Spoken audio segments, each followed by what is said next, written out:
Welcome back to the deep dive. Today we're doing something a little different. A little. Usually Yeah. we're talking tech or history or productivity. Mm. But today we're really looking at, well, us.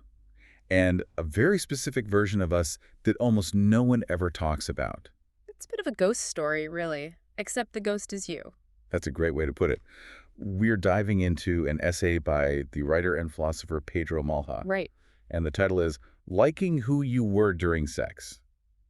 Now, before you think you've stumbled onto, a dating advice show, just hold on. Yeah, this isn't that. Not at all. This isn't about technique. It's not about romance in the way you'd normally think. It's actually a pretty deep philosophical look at identity. It's tackling this very specific, kind of disorienting thing that happens. The version of yourself that shows up during intimacy. Exactly. And maybe more importantly, the crash that happens when that person goes away. Yeah, Malha's really digging into a kind of grief. A really weird, unspoken sadness where you aren't even necessarily missing the other person. You're missing who you were with them. And that distinction is the whole mission for this deep dive. We have to unpack the difference between missing a person and missing a state of being. A state of being. Because his whole point is that sex isn't just about the other person. It creates a context. A context where this other self just appears. One that isn't planned. That takes up space without asking. That moves without apology. Ugh. That phrase just jumped out at me from the page. Because my normal day-to-day life feels like it's 90% just managing apologies, or at least potential apologies. That's what he calls internal friction. Think about your typical day. You're constantly running this little program in the back of your head. Right, Yeah. constantly. Am I talking too much? Is this email okay? Do they think I'm weird? We're always, curating ourselves. But it's exhausting. But you don't even notice you're doing it. It's just the air you breathe. Right. It's the background noise of being an adult. But Malha argues that during real immersive intimacy, that background program just shuts down. It crashes. And that's when the unobstructed self shows up. That's it. He calls it a loosening of internal friction. All of a sudden, you're not calculating how you're coming across. You're just there. You're just happening. The gap between thinking about doing something and just doing it, it vanishes. It vanishes. He has this one line that I wrote down. It takes up space easily. Oh. And that hit me because usually taking up space feels like you have to justify it. You have to earn it. Yeah, you have to earn your spot to talk in a meeting. But here he says it feels like recognition. That's the perfect word. Recognition. It doesn't feel like you're putting on a performance like The Great Lover or something. Yeah, it feels like you just bumped into yourself like, oh, there you are. I forgot you were in here. It's a feeling of being solid. But could that be seen as, I don't know, a little narcissistic? To be with someone, but be focused on how great you feel? It's a fair question, and he addresses it. He says it's actually the opposite of narcissism. Narcissism is being obsessed with your own reflection. How am I doing? How do I look? Exactly. This state is the absence of a reflection. You're not watching yourself, you're just being yourself. It's a feeling of coherence. You're not split in two. So narcissism is like staring in a mirror. This is more like looking out a window. That's a perfect way to put it. And when you're not staring in the mirror, you're actually way more available for the other person. Yeah. But okay, first we have to talk about the come down. Right. So you're in this state, the friction is gone, you feel coherent, you feel real, and then it's over. The morning comes, or the relationship ends. And Mala's description of returning to normal life is, it's pretty bleak. It's haunting. He says it's like returning to a room where the lights have been dimmed, where the furniture is familiar, but less hospitable. Less hospitable. That's such a chilling way to talk about your own life. Yeah. This is my apartment, my job, my friends, but it all feels like it doesn't quite fit anymore. Like the couch isn't as comfortable as it was before. It suggests your everyday self is living in a space that's just a little bit too small for you. And that's where the quiet grief starts. Because if I'm sad after a breakup, I call a friend and say, I really miss them. Sure. I miss their laugh or whatever, and that's probably true.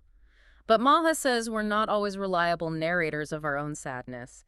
He calls it layered longing. Layered how? Well, the top layer, the obvious one, is the person. You miss them. But the layer underneath that, the one that's really causing the ache, is that you miss the ease you felt. You're longing to get back to that state where one's own presence felt easier to inhabit. Wow. So we're misdiagnosing our own desire. We think we want the person, but what we really, really want is the version of us they seem to unlock. Precisely. And that's a dangerous place to be psychologically because you can get stuck. You can obsess over someone who, if you're honest, wasn't a great partner. Right. Maybe they were kind of boring or even unkind. But if they were the key to that unobstructed feeling, you will mourn them like they were the one. That explains so much. You see friends who are just shattered over a relationship that lasted, what, a month? Yeah. And maybe it's because for that 1 month, they finally got to put down that heavy backpack of self-criticism. And when the person goes, the backpack comes back. He calls it compression, the Yeah. physical feeling of it. You are expansive, and now you have to fold yourself back up into this tiny, complicated shape to get through the day. It's like having to wear a suit that's 2 sizes too small. And being told that's your only outfit for the rest of your life. That's the grief. It's for a self that visited for a little while and then just left. And you can't talk about it. How could you? Try saying that to your friends. I'm not sad he's gone. I'm just sad that I'm not that cool, relaxed person anymore. You sound incredibly self-absorbed. It sounds so indulgent, like vanity. So we keep it quiet. But Mala argues it's a valid feeling. It's almost a survival instinct. We're not trying to be vain. We just want to feel proportional. We want to fit our own skin.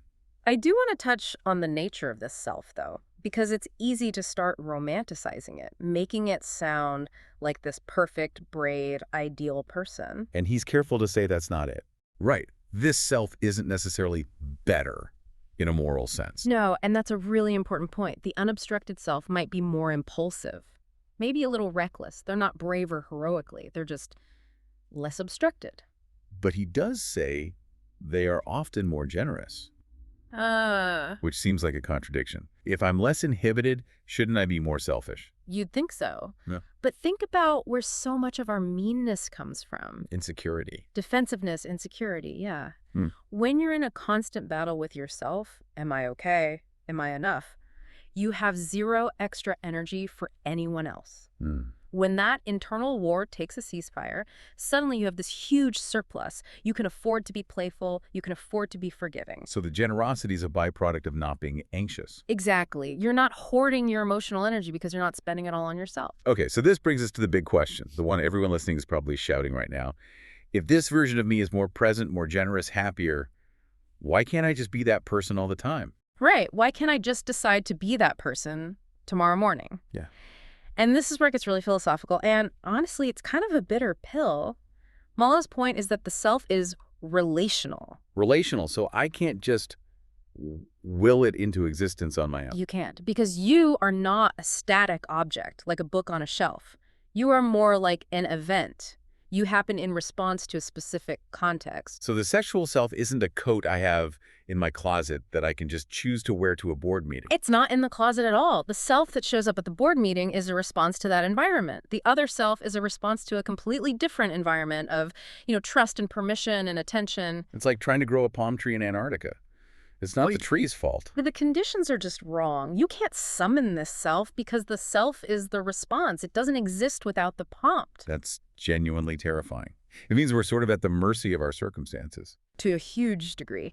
And he says this leads to a very specific kind of loneliness. It's not just being by yourself. He calls it being absent from oneself. Oof. You can be at a party surrounded by people having fun and still feel this profound loneliness because of the context that allows your most coherent self to exist. It isn't there. And then we blame ourselves for it. We think, I'm being fake. Why can't I just be myself? We think it's a moral failing, a failure of courage. If I were just braver, I'd be this person all the time.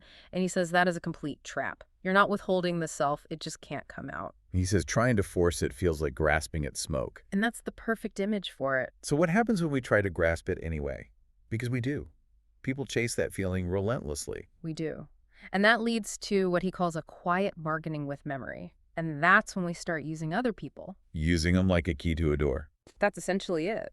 He suggests it's the engine behind a lot of, compulsive behavior. We're not actually looking for a person. We're looking for a mirror that reflects that version of us we like so much. Which is so unfair to the other person. You're not even seeing them. You're just checking your own reflection in their eyes.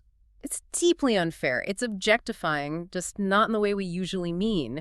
You're using them as a tool to access a feeling. And sometimes the door opens, you feel that ease again, and then you look at the person holding the key and realize You don't even like them very much. Wow, that reframes a lot of bad dates, that feeling of, why am I even here?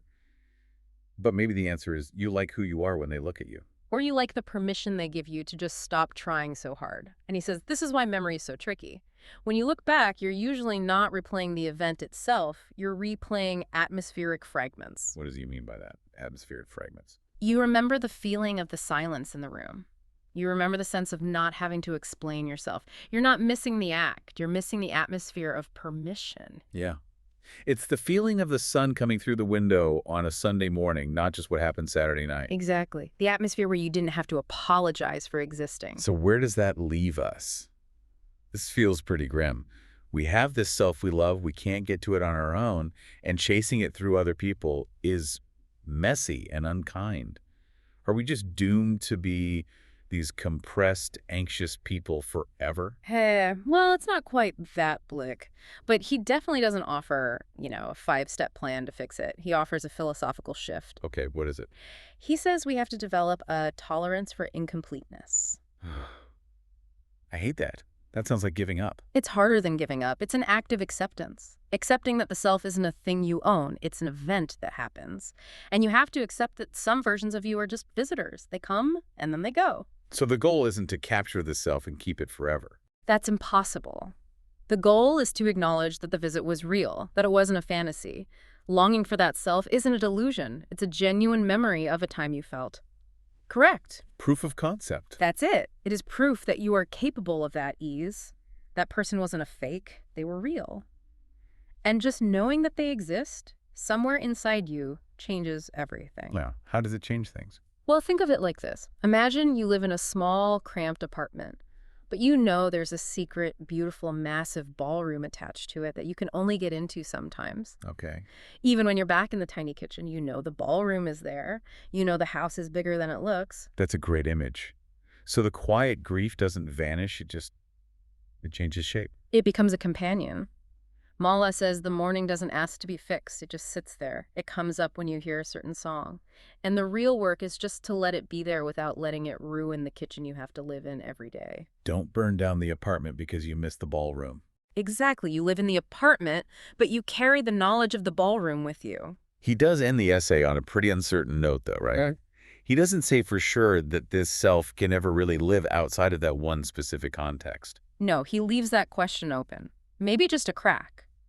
Can we find other ways to loosen that friction? Can we create other contexts where the apology isn't necessary? He doesn't give an answer.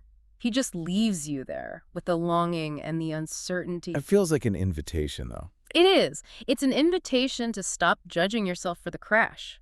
When you feel that compression again, instead of thinking, what's wrong with me, you can just think, the context shifted. The lights came back on. The lights are on. The furniture's a little less hospitable, but I am still the person who knows about the ballroom. I feel like this gives us so much to think about with our partners, too. Oh, absolutely. It demands a new kind of honesty.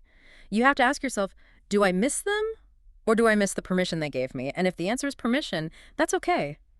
Just know that. Don't call it love if it's really homesickness for yourself. Homesickness for yourself. That is going to stay with me. It validates the ghost, and sometimes just naming the ghost is enough. We're going to have to leave it there. This has been a heavy one, but a really important one, I think. I agree. I want to leave you with one final thought. We've talked this whole time about how intimacy unlocks this unobstructed self. But if the self is just a response to a context, I wonder if we can hack the context. Are there other places where that friction loosens, even a little bit? Maybe it's not with a person. Maybe it's when you're playing an instrument or hiking alone or deep in a creative project at 3 in the morning. That's the real challenge, finding the other doors. Find your doors. Thank you for diving deep with us. Thank you. We'll see you in the next one.